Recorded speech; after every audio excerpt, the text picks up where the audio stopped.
Importance of water part 2। आज हम इसमें specific heat capacity, heat of vaporisation और कोहियन को अच्छे से डिस्कस करेंगे। तो काफ़ी सिंपल सी तीनों टर्म्स हैं, तो चलिए शुरू करते हैं। तो अगर हम specific heat capacity of water की डेफिनेशन की बात करें, तो अगर हमारे पास 1 ग्राम वाटर है और उसके टेम्परेचर को हम 1 डिग्री सेल्सियस बढ़ाना चाहते हैं, तो उसके लिए जो हमें हीट की ज़रूरत होगी, जितनी हीट की ज़रूरत होगी उसे स्पेसिफिक हीट कैपेसिटी कहा जाता है। तो वाटर की जो स्पेसिफिक हीट कैपेसिटी है वो बहुत ज़्यादा है, 4.184 जूल पर ग्राम पर डिग्री सेल्सियस।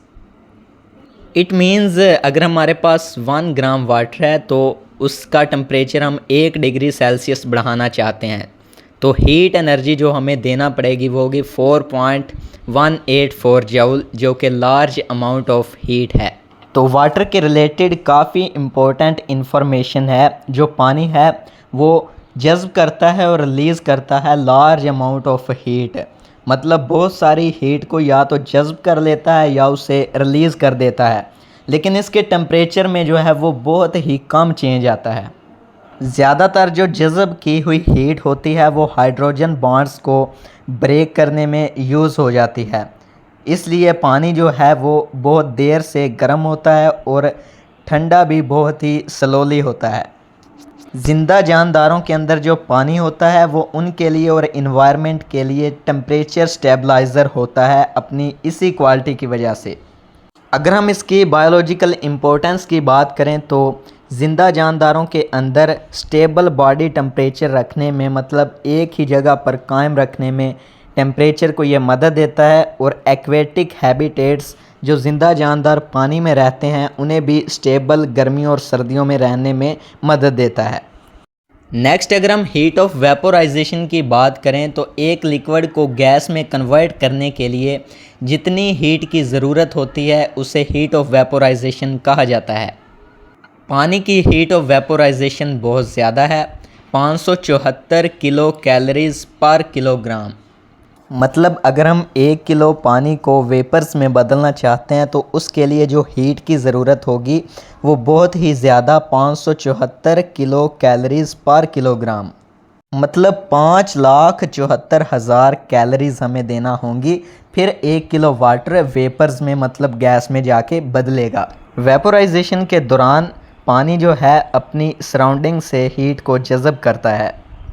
इसकी क्या इम्पोर्टेंस है? अर्थ का जो टेम्परेचर है उसे ये मॉडरेट 1 दर्जे तक मखसूस रखती है, जिस पर ज़िंदा जानदार रह सकें, उसे बर्दाश्त कर सकें। तो पानी के अंदर जब ट्रांसपायरेशन और इंसानों के अंदर प्रेस्पायरेशन, स्वेटिंग जिसे हम पसीना आना कहते हैं, ये होती है तब कूलिंग का प्रोसेस होता है। वो किस तरीके से होता है? जब पानी हमारे बॉडी सरफेस से इवेपोरेट होता है तो इवेपोरेशन एक कूलिंग प्रोसेस है। अगर हम इसकी एग्ज़ाम्पल की बात करें तो बेस्ट एग्ज़ाम्पल है जब हम नहाते हैं, हमें कूलिंग क्यों फ़ील होती है? तो क्योंकि हमारी बॉडी के ऊपर पानी होता है, वो वहाँ से इवेपोरेट होता है और हमें पता है इवेपोरेशन कूलिंग प्रोसेस है और हमारी जो बॉडी है वो ठंडी हो जाती है। तो हमारे बॉडी सरफेस से जब 1 ग्राम वाटर इवेपोरेट होके वेपर्स में बदलता है तो 574 कैलोरीज हीट जो है वो बॉडी से निकल जाती है और ऑटोमेटिकली बॉडी कूल हो जाती है। नेक्स्ट अगर हम कोहियन की बात करें तो ये फोर्स ऑफ अट्रैक्शन होती है सेम सब्सटेंसेस के मॉलिक्यूल्स के दरमियान, मतलब जैसे वाटर में हाइड्रोजन बॉन्डिंग, ये कोहेसिव फोर्स है जो वाटर मॉलिक्यूल को आपस में कनेक्ट रखती है। तो अगर हम इसकी बायोलॉजिकल इम्पोर्टेंस की बात करें तो वाटर और मिनरल्स को रूट से लीव्स तक जाने में जो मदद देती है वो चीज़ है जी कोहियन।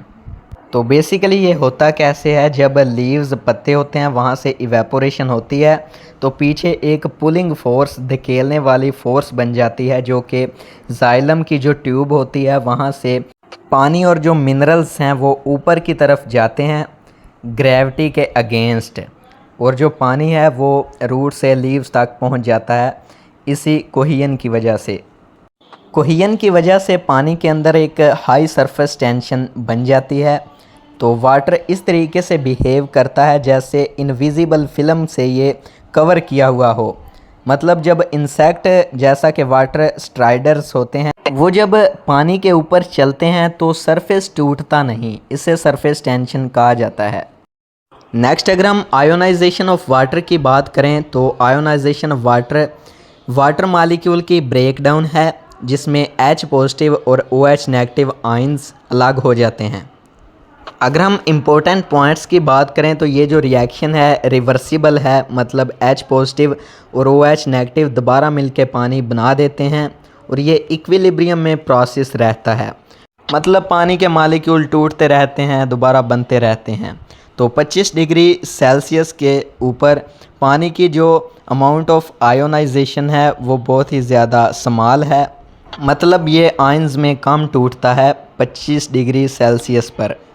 तो H पॉजिटिव और OH नेगेटिव आयंस इनकी जो कंसंट्रेशन है प्योर वाटर के अंदर वो 10⁻⁻7 मोल पर लीटर है। तो बायो के अंदर इसकी क्या इंपॉर्टेंस है, H पॉजिटिव और OH नेगेटिव जो आयंस होते हैं वो बहुत से सेल्यूलर रिएक्शंस में पार्टिसिपेट करते हैं। उनकी जो कंसंट्रेशन होती है वो सॉल्यूशन के pH को बताती है, क्योंकि एंजाइम्स जो होते हैं रिएक्शन को तेज़ करने के लिए वो एक ख़ास pH पर काम करते हैं। तो जो एसिड होते हैं वो H पॉजिटिव आयन की कंसंट्रेशन को बढ़ा देते हैं जब वो OH नेगेटिव आयन के साथ मिलते हैं, और जो बेसिस होती हैं वो OH नेगेटिव आयन की कंसंट्रेशन को बढ़ा देती हैं जब वो H पॉजिटिव आयन्स के साथ मिलती हैं।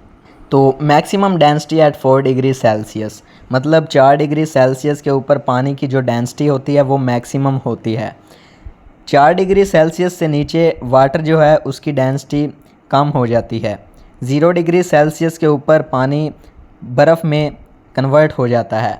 तो आइस की जो डेंसिटी है वो लिक्विड वाटर से कम होती है, इसकी वजह से उसका एरिया बढ़ जाता है और हाइड्रोजन बॉन्डिंग की वजह से ये चीज़ होती है। तो वाटर मॉलिक्यूल्स दूर दूर हो जाते हैं। इससे क्या होता है, जो बर्फ़ है वो पानी के सरफेस के ऊपर तैरना शुरू कर देती है। लेक्स और रिवर्स जो दरिया होते हैं और झीलें होती हैं, तो जो जमी हुई बर्फ़ होती है वो इंसुलेटर का काम करती है। नीचे से जो पानी की हीट होती है वो बाहर नहीं जा सकती। इस तरीके से क्या होता है, जो विंटर का लंबा सीज़न होता है उसमें जो एक्वेटिक ऑर्गेनिज़म्स जैसा कि मछलियाँ वगैरह हैं वो हीट को मेंटेन रखती हैं और आसानी से सरवाइव कर जाती हैं, उन्हें कोई भी नुकसान नहीं होता ठंड की वजह से।